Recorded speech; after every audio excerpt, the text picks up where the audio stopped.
जय हिंद बच्चों। इस वीडियो में हम क्लास 12 मैथमेटिक्स का chapter first relation and function में हम टाइप्स ऑफ रिलेशन पढ़ रहे थे। आज हम identity relation and reflexive relation के बारे में पढ़ेंगे। तो आइडेंटिटी रिलेशन क्या होता है उसको देखते हैं। If every element of a set A is related to itself only is called identity relation. ध्यान से सुनना, every element of a set A, अगर हमारे पास कोई सेट ए है और उस सेट के एलिमेंट आपस में क्या है, केवल एक दूसरे से रिलेटेड है,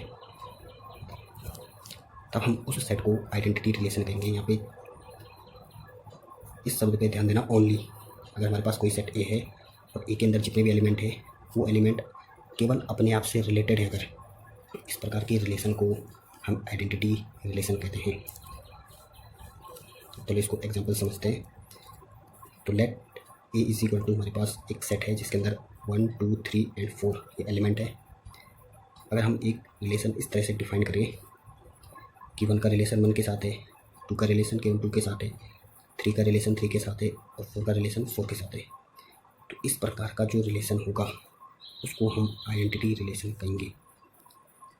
चलिए मैं आपको उसको एरो डायग्राम से समझाता हूँ।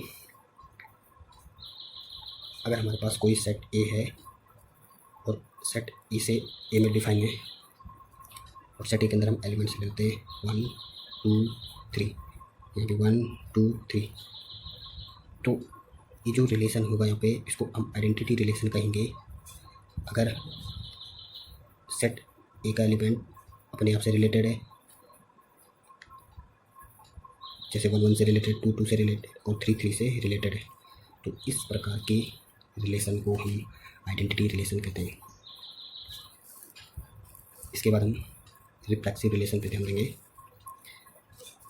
If every element of a set A is related to itself it is called reflexive relation. अगर हमारे पास कोई सेट ए है और सेट ए के एलिमेंट अपने आप से रिलेटेड है, यहाँ पे उसने कहा कि रिलेटेड इटसेल्फ। अगर हमारे पास कोई सेट ए है और उस सेट में जो एलिमेंट्स हैं वो अपने आप से रिलेटेड है और अपने आप के अलावा वो दूसरे एलिमेंट से भी रिलेट हो सकते हैं, लेकिन एक कंडीशन है कि वो अपने आप से भी रिलेटेड होने चाहिए।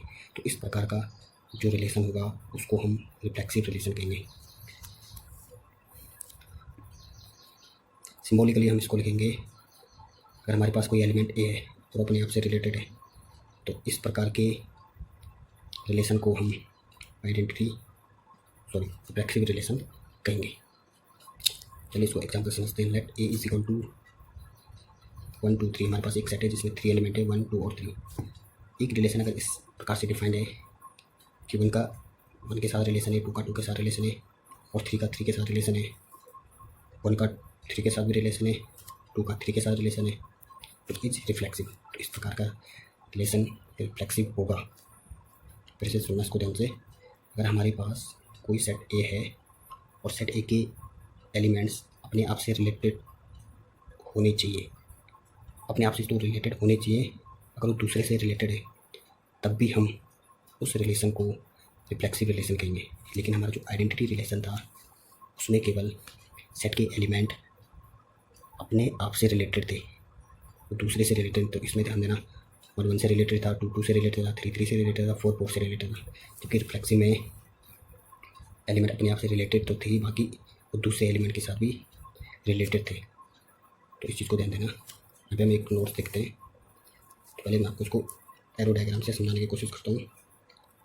अगर एक सेट ए में डिफाइन है और ए के अंदर 1, 2, 3 ये एलिमेंट्स है और यहाँ पे 1, 2, 3 एलिमेंट्स है, तो 1, 1 से रिलेटेड है, 2, 2 से रिलेटेड है, 3, 3 से रिलेटेड है। अगर 1, 2 से रिलेटेड है और 1, 3 से रिलेटेड है, 2, 1 से रिलेटेड है, 2, 3 से रिलेटेड है, 3, 2 से रिलेटेड है और 3, 3 से रिलेटेड है, तो इस तरह का जो रिलेशन होगा उसको हम रिफ्लेक्सिव रिलेशन कहेंगे। जबकि आइडेंटिटी रिलेशन में एलिमेंट अपने आप से रिलेटेड थे। तो यहाँ पे एक नोट है, उसको ध्यान दोगे। Every identity relation is reflexive, मतलब जो प्रत्येक आइडेंटिटी रिलेशन होता है वो रिफ्लेक्सिव होता है। बट एवरी रिफ्लेक्सिव रिलेशन मे और may not be identity relation. लेकिन ये जरूरी नहीं है कि प्रत्येक रिफ्लेक्सिव रिलेशन आइडेंटिटी रिलेशन हो। आइडेंटिटी रिलेशन रिफ्लेक्सिव हो सकता है, लेकिन जो रिफ्लेक्सिव रिलेशन है वो आइडेंटिटी रिलेशन हो भी सकता है और नहीं भी हो सकता है। तो इस तरह से हमने यहाँ पे रिलेशन के दो टाइप्स को समझने की कोशिश की। Thank you.